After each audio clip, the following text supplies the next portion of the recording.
going to be about this beautiful Tangled heart vining succulent plant. Now, I received this plant in the form of cuttings from one of my friends. So when I visited her house, she was growing this plant beautifully in her balcony in 2-3 pots. I instantly fell in love with it. So she was generous enough to give me a few cuttings, and then I came home and I just couldn't wait, and I just instantly put them off in soil. So this plant is a very easy to care plant. Again, it doesn't have any special requirements. It is not demanding at all. It will thrive beautifully in a mixture of your normal garden soil. But for this, in this pot of mine, I have put a bit of coco peat and vermicompost as well, along with garden soil, so that the water drains off easily. Initially, the plant was not doing anything for me. It was not shooting out new growth. It was not, the cuttings which I had put in were withering, and they were just drooping and drying and all that. So I was really disheartened initially, I would say, but then I didn't give up. And I changed positions of this pot in my house. I tried and tested each and every corner of my house, and then finally I settled onto this window, which is adjacent to my living room and is a semi-shaded area. This particular area,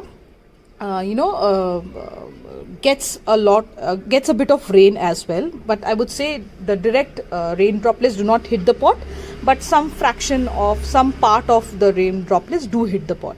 So after a couple of rains and a normal routine water schedule, I would say this plant gets thirsty a lot. So I water it every 2 days or every 3 days. Also because it's getting really hot out here in my area, and all my pots are drying up really fast, as I had mentioned in my previous videos. So yeah, this since then it has been doing really well, and it has been shooting out new growth here and there, as you can see. I also propagated this plant in another smaller hanging pot, which I will show you right now. One moment. So this is part 2 of the Tangled heart succulent plant. I had propagated these in this pot almost 2 months back, if I remember, just after the lockdown had started. Initially it was not doing well. It was not doing anything, I would say, but gradually it picked up and started shooting out new growth. Now for this particular plant, what I have learned is, in my house conditions, is that it becomes thirsty a lot.